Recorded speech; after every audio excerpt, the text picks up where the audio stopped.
You probably recognize the names on Canada's biggest banks and universities, but you might not know the stories of the families who were instrumental in funding them. These aren't just tales of wealth, they're sagas of survival, ambition, and influence that helped shape a nation. Behind Canada's peaceful image lies a story of immense power, forged in the fires of persecution and honed by relentless ambition.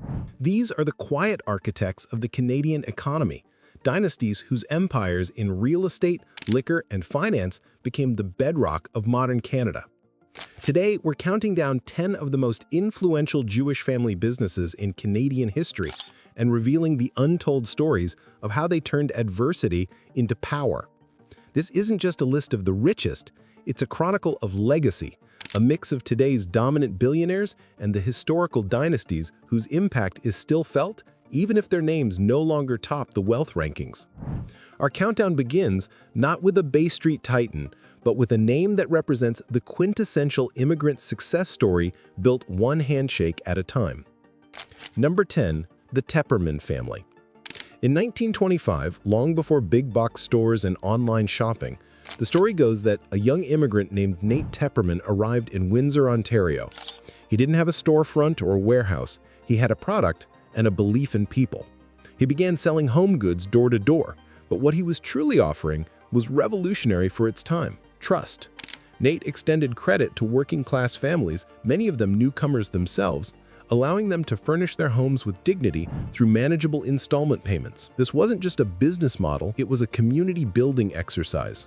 While other businesses demanded cash up front, Tepperman's built its foundation on relationships. This approach allowed the company to not just survive the Great Depression, but to thrive. From those humble beginnings, Tepperman's grew into a beloved Southwestern Ontario institution. The first brick-and-mortar store opened, followed by expansions into cities like London and Chatham. The business passed from Nate to his son Bill, and then to the third generation, his grandsons Andrew and Noah Tepperman, who lead the company today. The Teppermans are on this list not because they command a multi-billion-dollar global empire, but because they represent a century of sustained success.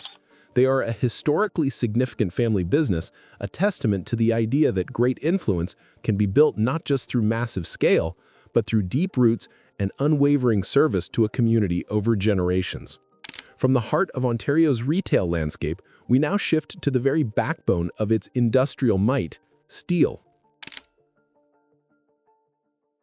The story of the Zeckelman family is forged in steel.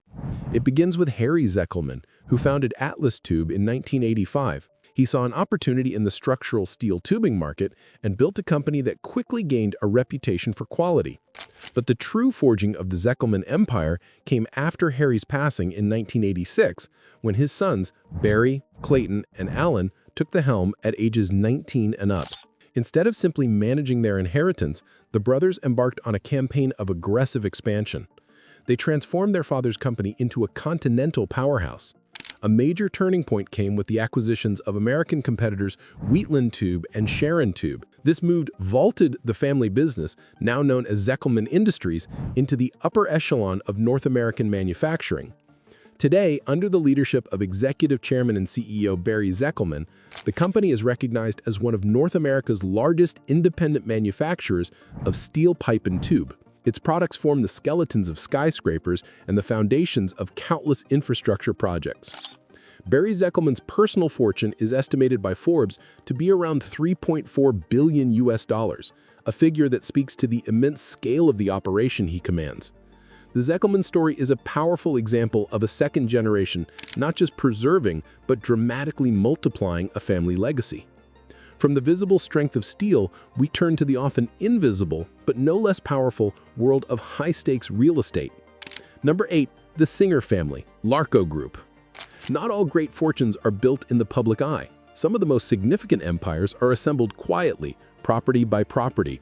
This is the world of the Singer family and their relatives, the Lalji clan, who controlled the famously private real estate conglomerate known as the Larco Group. With an estimated net worth in the billions, the family is a formidable, if understated, force in Canadian real estate. Their strategy isn't about flashy headline-grabbing towers. Instead, they focused on acquiring a portfolio of high-value properties in key urban centers.